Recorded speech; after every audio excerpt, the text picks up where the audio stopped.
I say, yo, welcome to the BBW show, you feel me? We talk battle rap, basketball, and wrestling on a daily basis. Subscribe to the channel if you haven't. We're on the road to 400 subscribers. Everybody that been subscribing, I really appreciate it. Once we get to 400, we're going to be taking off and we not looking back, you feel me? The topic for today is wrestling, more importantly, WWE Extreme Rules 2022 predictions. You feel me?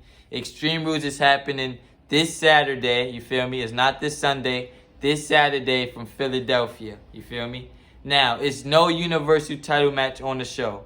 That's a good thing and a bad thing. You feel me? I feel like it's a good thing because it gets somebody else to be the main event, like possibly Edge and Finn Balor, possibly possibly Bayley and Bianca Belair. You feel me? Give somebody else to be the main event. And that's the positives. The negatives is, it's like, this is a B show. You feel me? This is a B show. Even though I feel like it would help it, I feel like it doesn't need a world title match. I feel like Extreme Rules does not need a world title match. Right now, Roman Reigns is not feuding with nobody. So it's like, his next match is not against Logan, not until Logan Paul. So I'm glad that they're not doing a Drew McIntyre rematch just for Drew McIntyre to lose. I'm glad they're not rushing Karrion Kross just for Karrion Kross to lose. So I'm glad that Roman Reigns is taking a break off this show. Now, we don't have a tag team match announced for the show. That's a kind of a negative. That's a bummer. I'm not going to lie. I can't remember the last time we had a tag team title match on a pay-per-view because they wasn't on Clash at the Castle. They was on SummerSlam, if I'm not mistaken. Yeah, they was on SummerSlam against the Street Profits. But I feel like they could have had the Usos on the show. Respectfully, they could have had the Usos on the show. Now, even though the Roman Reigns is not on the show, all anybody's talking about is Bray Wyatt. Bray Wyatt, the White Rabbit. Will we see Bray Wyatt? You feel me? Now, they've been doing these vignettes for the last month, I guess. And it's all been leading up into here. You feel me? Now, I hope that they do it tonight. I hope they do it at Extreme Rules. Because if they don't do it then it's like, when are we going to do it? When are we going to do it? We can't be having these QR codes randomly pop up on the show. You feel me? We got to get it while it's hot. Gangster. We got to capitalize while the iron is hot. You feel me? So I do expect to see Bray Wyatt on Extreme Rules. If we don't, then I expect to see Bray Wyatt on the Barclays Center show in MSG. On Raw Barclays the night after. Now, the first match, we got Edge versus Finn Balor, I Quit match. You feel me? I kind of like this. I really appreciate this. You feel me? Edge been feuding with the Judgment Day for a long time. This is Finn Balor's biggest match in a long time, if we being honest. Edge has been having a lot of great matches. I'm not going to lie. He's been having a lot of great matches. Him and Seth Rollins had a great trilogy that Edge won.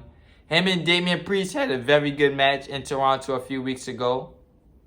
So him and Finn Balor should have a very good match.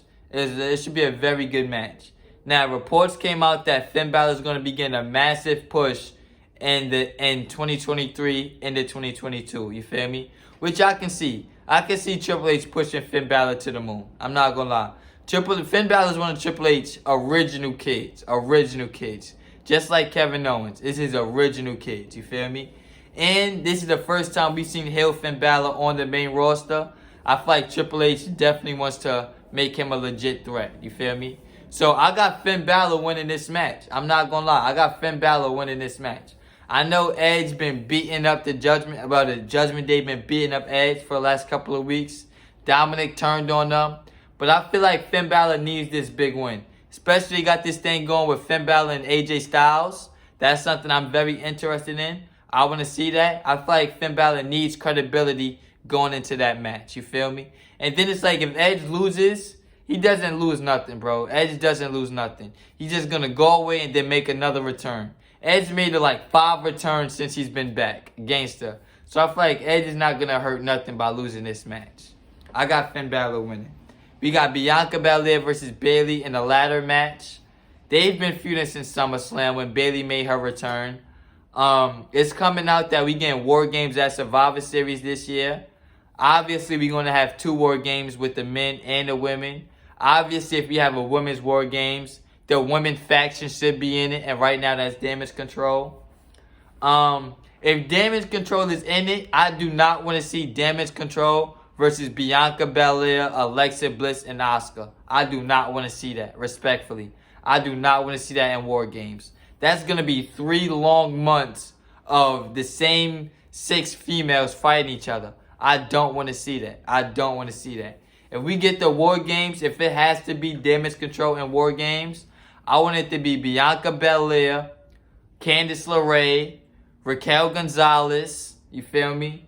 And possibly Becky Lynch. If it's not Becky Lynch, I'll take Asuka. If not Asuka, I'll take Shotzi Blackheart. But I do not want to see Bianca Belair, Alexa Bliss, and Asuka again against Damage Control next month. I don't want to see that, bro. I don't want to see that. I don't want to see that. Now, Bayley's been on a run since she came back. I'm not going to lie. She has not lost yet.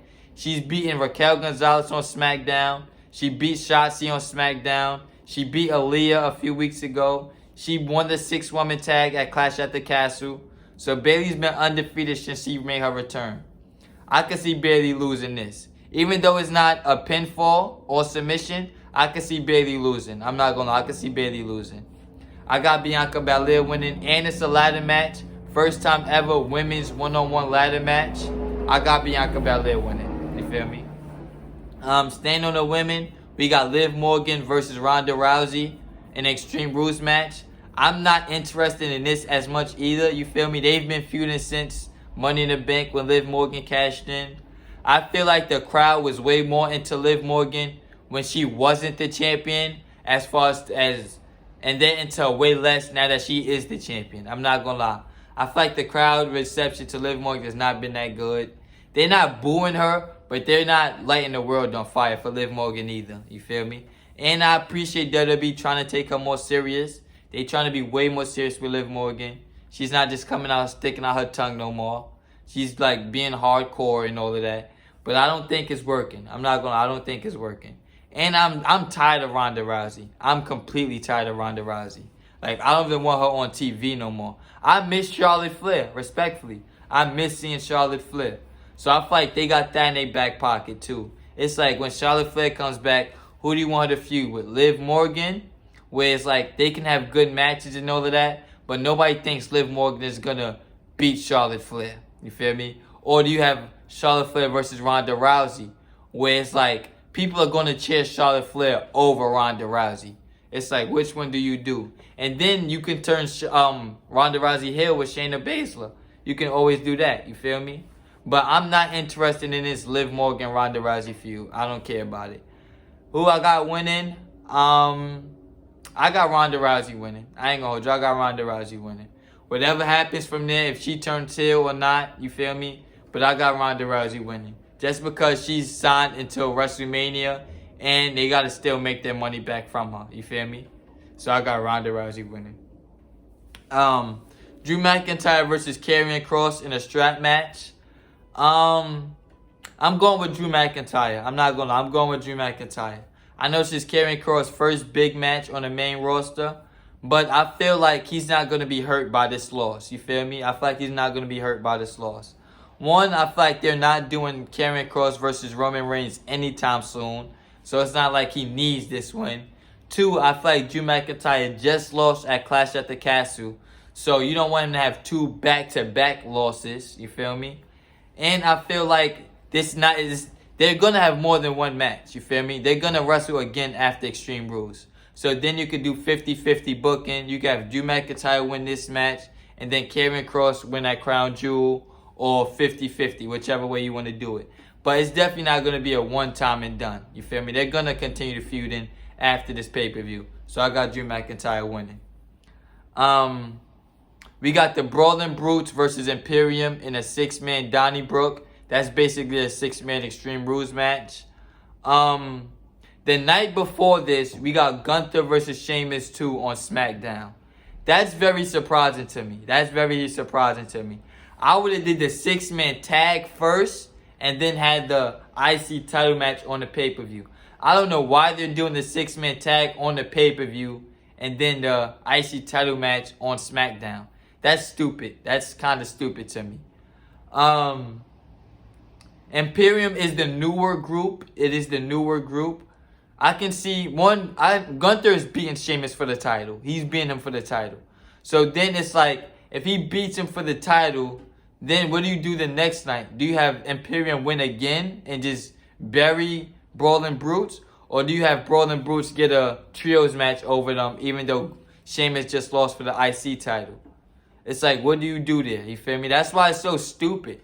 Because you could have had the Brawling Brutes, if you'd have did it in reverse, if you'd had the 6-man tag match on SmackDown, you'd have had Brawling Brutes get their win, and then Gunther just beat Sheamus one-on-one. And then it's 50-50, everybody goes separate ways.